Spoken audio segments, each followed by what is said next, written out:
বিসমিল্লাহির রহমানির রহিম। প্রিয় বিএনপির ভাই ও বোনেরা, বর্তমান বিএনপি রাষ্ট্র ক্ষমতায় বর্তমান প্রধানমন্ত্রী জনাব তারেক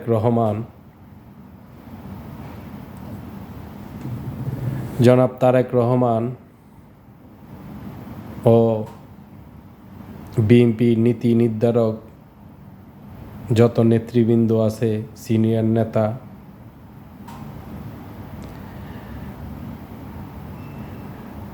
বিএনপির ভিতর থেকে কি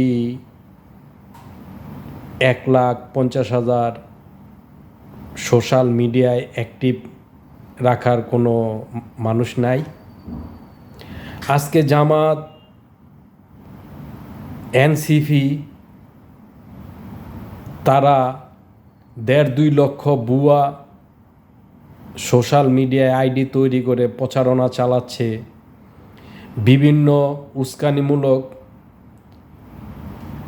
কথাবার্তা বলেই যাচ্ছে।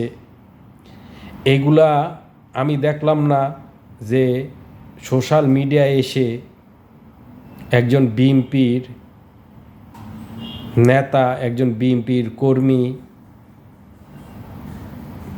সেই বিষয়ে কথা বলতে এবং প্রতিবাদ করতে।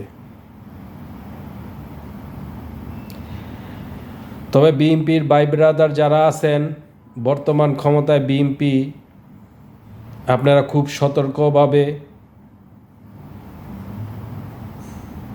সামনের দিকে দেশকে এগিয়ে নিয়ে যান। কারণ এই জামাত, গুপ্ত বট বাহিনী, 11 দলীয় জোট, এরা দেশকে একটা নৈরাজ্যের দিকে তারা নেওয়ার জন্য গভীর ষড়যন্ত্র চালাচ্ছে। বিশেষ করে আপনারা তুলে ধরেন এদের প্রোপাগান্ডাগুলি, আপনারাও তুলে ধরেন সোশ্যাল মিডিয়াতে, যারা বিএনপির অ্যাক্টিভ নেতাকর্মী আছেন। বিএনপির অ্যাক্টিভ নেতাকর্মী যারা আছেন তারা তুলে ধরেন। যদি মনে করেন যেন আমরা ক্ষমতায় আছি, আমরা এখন টাকা কামাই লই, 17 বছর খাই নাই, যদি এই চিন্তা করেন, তাহলে মনে করমু আপনারা বোকার স্বর্গে বাস করছেন, বোকার স্বর্গে বাস করছেন।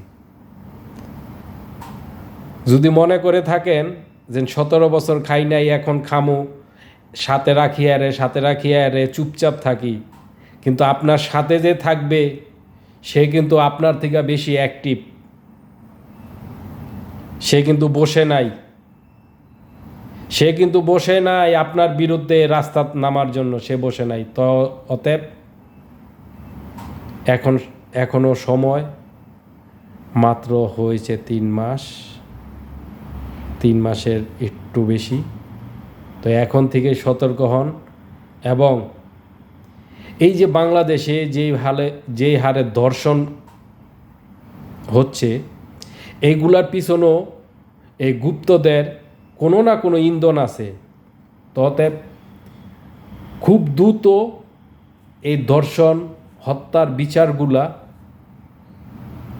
শেষ করেন এবং দ্রুত রায় কার্যকর করার ব্যবস্থা করেন, তাহলে বাংলাদেশ আপনাদের সাথে থাকবে। সাথে তুলে ধরেন 24-এর আগে যাদের ঘর ছিল না, পরনে ভালো প্যান্ট শার্ট ছিল না, খাবার ছিল না, এখন তারা 24-এর পরে তারা কিভাবে রাতারাতি বাড়ি ঘর কোটিপতি হয়ে যায়, এগুলোও তুলে ধরেন। মানুষ আপনাদের সাথে আছে। থাকবে ইনশাল্লাহ। আসসালামু আলাইকুম।